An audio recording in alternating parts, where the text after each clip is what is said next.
حالانکہ استخارہ صحیح بخاری کتاب الدعوات چیپٹر میں موجود ہے کہ فرض نماز کے علاوہ 2 نوافل پڑھنے ہیں، اس کے بعد دعائے استخارہ کرنی ہے، دیٹس آل. کوئی اس میں نہیں لکھا ہوا کہ خواب آئے گی اور یہ سبز رنگ نظر آئے گا اور سرخ رنگ نظر آئے گا.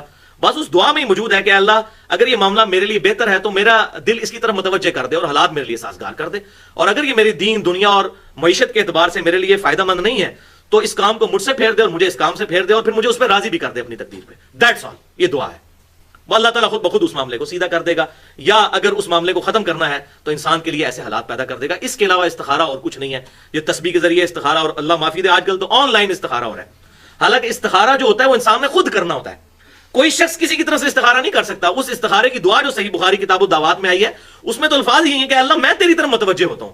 اب جس کا مسئلہ ہے بھائی بھوک مجھے لگی ہوئی ہے تو روٹی میرے کھانے سے ہی میری بھوک مٹے گی، آپ کی روٹی کھانے سے میری بھوک کیسے مٹ سکتی ہے؟